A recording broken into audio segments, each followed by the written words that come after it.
Hakuna Matata! It is February 15th, Monday, and I want to talk about this stuff. Meguiar's Plast-X, clear plastic cleaner and polish. This stuff is great. It's for polishing out headlights and all that good stuff.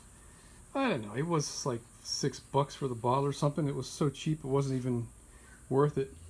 And the way I chose this is going to sound a little bit weird, but I opened it up at the store and I took a little dab like this and I put it between my two front teeth and rubbed my teeth like this, and if I could hear it grind a little bit, then I knew it had a good abrasive in it. This was the only one that had an aggressive abrasive like I wanted. And let me show you how well it works. Look at the shine on that puppy. Okay, this is a like 2007 vintage piece of plastic. I only shined the top. Let me show you, now I can show you a contrast here. This one light I did not polish. See how it's all faded looking? Alright? And here's one I did polish. Got a shine to it, man. It's pretty good. So they look new. So Truck Light still makes these lights. These are incandescent ones. They're the 1200 series lights. And what else? They're available in regular incandescent like these, and also available in LEDs. So I'm not replacing any of these until I need to, because I kind of don't care if they're LEDs or not. So now I'm going to show you how these things get installed. Alright, so these things have two seals.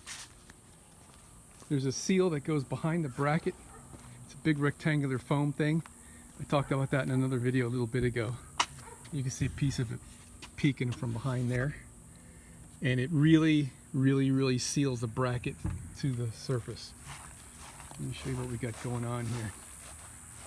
So on this light you can see, right, there's the foam stuff. Comes with a little slit in it so your wire can poke through. Now this goes between the bracket and the light, and you can see the indentations in it. This is used. I couldn't find replacement pads or whatever you call these things, otherwise I would have bought them. So I'm just reusing them, and you can see they're deformed from use. So when I plug the light in, or I install the light fixture into the bracket, it's probably not as tight as it could be, but I'm going with it. I'm going to test them to see if they leak. I tested one already and it didn't leak. So that's how that goes. You just stick it in there. All right. And I don't know if it matters or not, but I've been putting them all in there, you know, upside up with the letters up, because of the way the bulb sits in there. You know, I don't know. I added a little bit of extra grease. That's what helps seal the contacts. I can't do this with one hand. Hold on. Okay. So I got it lined up, plugged in. All right. Upside up. I'm just gonna feed that in there, and I chose the right side to put the little plastic piece underneath, like so. And then this, you push it all the way to the right and then move it over. That's it. It's in there like swimwear. It ain't gonna come out. I love them. They're great. And it's available. You can buy the bracket separately. You can buy the bulb separately. And you can buy the whole kit, which comes with all the rubber stuff and the little pigtail in the back. I haven't priced any yet, but I'm gonna buy a few spares, so that way I'm ready to hit the road, because you got to have spare lights. So I've already gotten all of them at ground level. There's 2 on each side here. Now I'm going to have to do the ladder work. 1, 2, 5 across the back, and 2 on the other side. And I think I already got the 3 in the front. Did I? Can't remember. No, got to get those 3.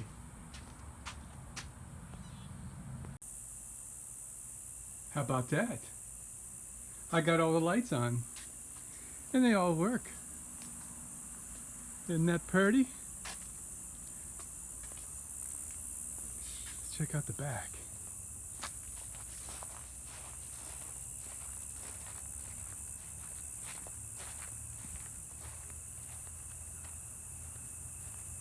Yeah. It's funny how the two tail lights look a lot more red in real life than they do on my iPhone screen.